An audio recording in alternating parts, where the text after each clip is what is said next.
కథలెన్నో చెప్పారు, కవితల్ని రాశారు, కాలాలు దాటారు, యుద్ధాలు చేశారు. ప్రేమలో తప్పు లేదు, ప్రేమలో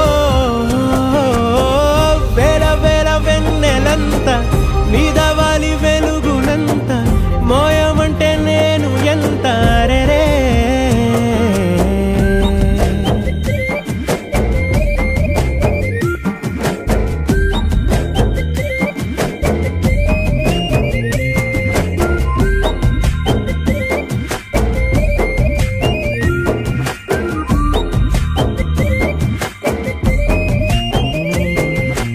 ఆకాశం తాకాలి అని ఉందా, నాతో రా చూపిస్తా